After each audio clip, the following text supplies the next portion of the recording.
Hi, it's Chris with Implied Music. This week, I've been interested in Plagal cadences. A Plagal cadence is a 4-1 chord progression. It's a kind of a soft cadence that doesn't have the same threat level as a traditional tonic-dominant relationship. And it's used both as a conventional cadence, as an end for a phrase, and also as an embellishment. There's lots of interesting variations of Plagal cadences because you can use different chord qualities. Well, I've got 6 examples plus a little review. So let's dive in.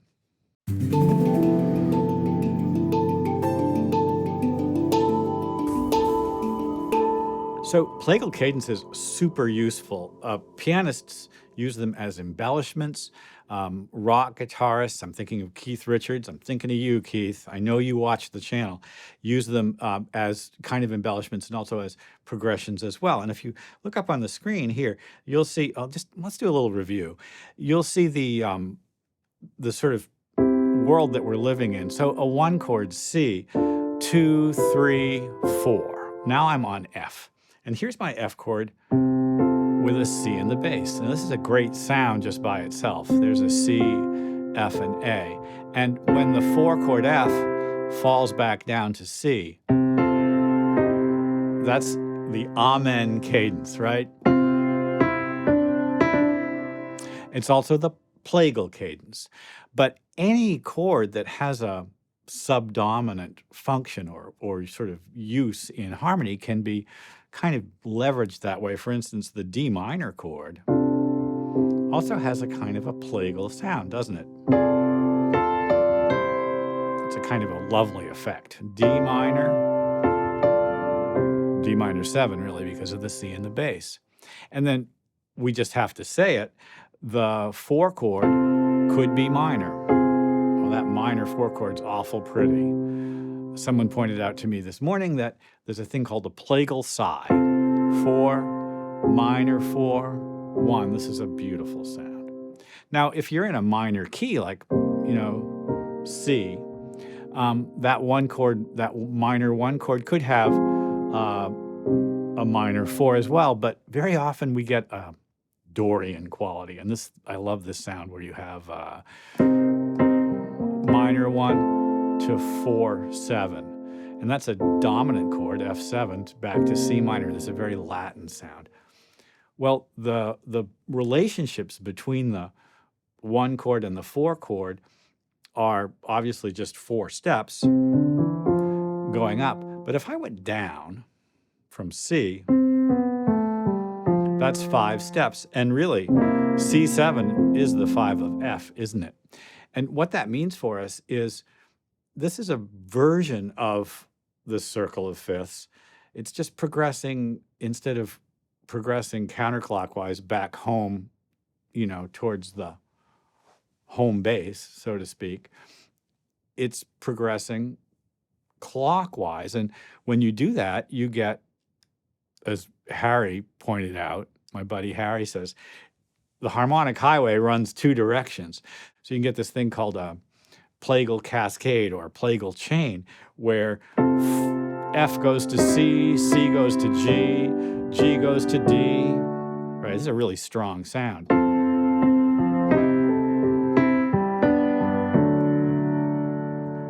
Used everywhere. Look, let's dive into the examples now. My first example has a kind of a gospel quality. In fact, I've got a chord progression, a C chord progression that uses 1 with a Plagal embellishment, 4-1.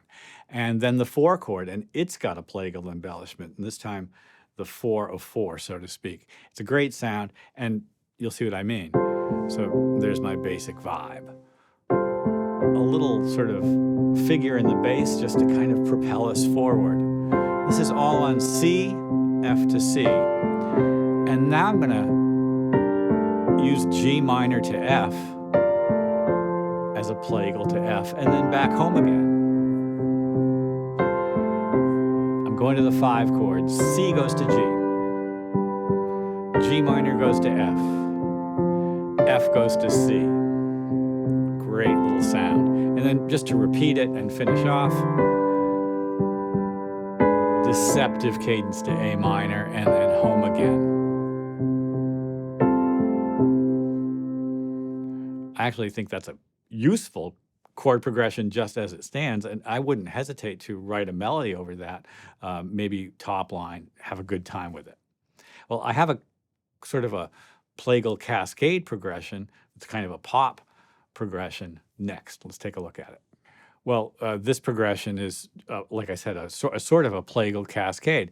What we've got happening is G going to D, and then the Plagal relative minor, E minor, going to B minor. And that progression gives us a kind of a pretty melody on the top.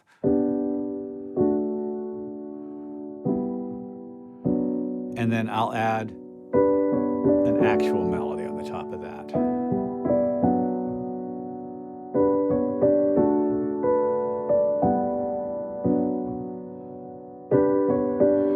The right instrumental form, a lovely little melody, and this is a compelling progression. Plagal cadences and Plagal relationships are soft. There's no tritones. Very little dissonance aside from the incidental dissonance of melody passing tones.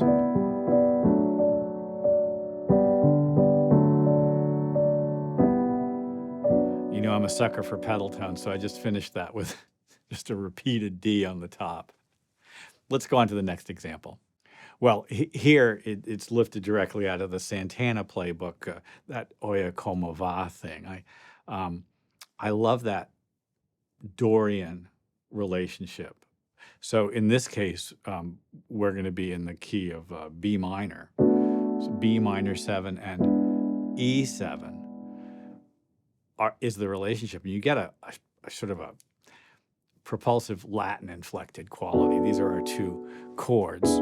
I'm actually going to play the B over the A.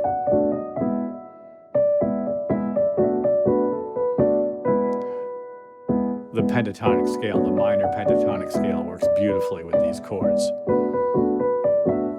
And now A minor 7, D7, just as a relief. Kind of the same world, right? And then back home again.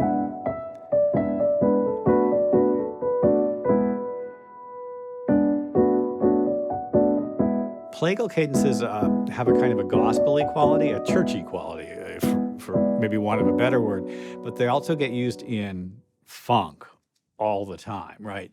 If you listen to the jazz funk of the 70s and you know, even forward, there's going to be a lot of examples of that kind of sound where you just kind of go between those two things. Those are embellished versions of the one chord. Even the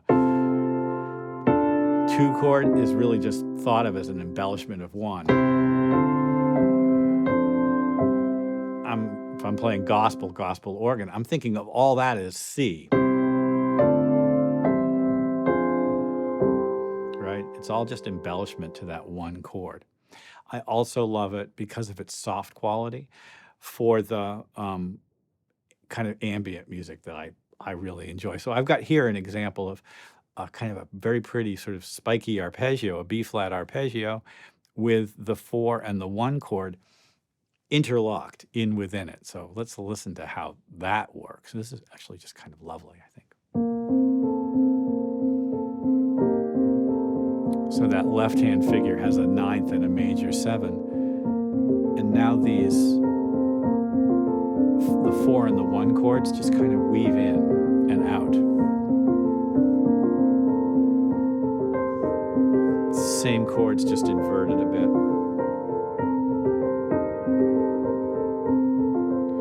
This is modal saturation. I'm using all of the notes of that B-flat scale within just a couple of seconds of each other with the pedal to create a terrain, a texture, tonal texture that has considerable dissonance but still feels elegant in a way.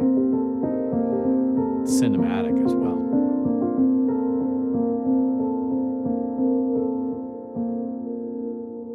We're going to go right on. So here's our arpeggio set. A major and D minor 6. The classic example of the 1 and minor 4. Just contrary motion arpeggios. The D minor 6 is built over the 3rd, the F. The A is built over the E, which is the 5th of the chord. The D minor 6 is built over the 3rd, the F. Did I say that? Also a very pretty pattern. Now, A minor 6, which is the 4 of E. Same relationships. And let's go back to A major.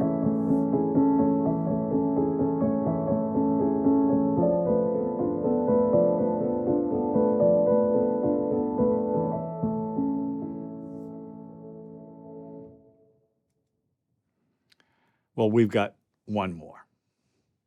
But listen, before we go on, if you're getting something out of this channel, this is the 3rd or 4th video of mine you've seen, and it's valuable for you, and I really hope it is, and you're not subscribed, please subscribe now. Leave me a comment. Tell me what you're working on. Feel free to contribute to my discussion. This is not academic music theory. I think it's useful music theory, at least I hope it is. It's how I think about what the work that I do. And, by talking about it, by sort of putting it out there, I'm hoping it'll become useful for you as well. Putting a name to something maybe you do already, or offering maybe a slightly different insight to something which you already have an opinion about, can help you develop your own music theory. You must become your own theorist to really move forward as your own artist. I hope this is music theory for everyone. Well, let's go on to the last example.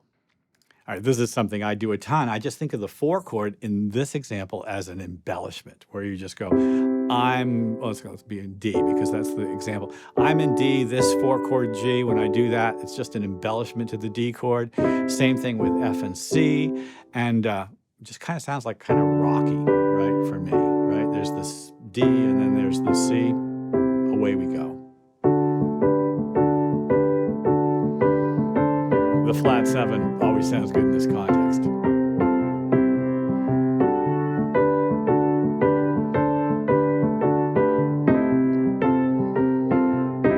And then here's a Plagal cascade. Right around the circle of 4ths. And I ended a whole step up because it's just so much fun.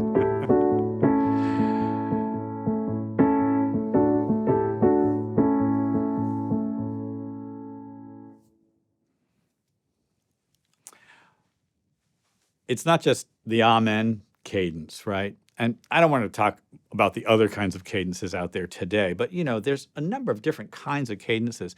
The distinction that the Plagal cadence has is it has a soft quality. It's not as dissonant. It doesn't demand resolution in the same way that a dominant chord does. And yet it still has propulsion. It moves us forward. It makes a great embellishment.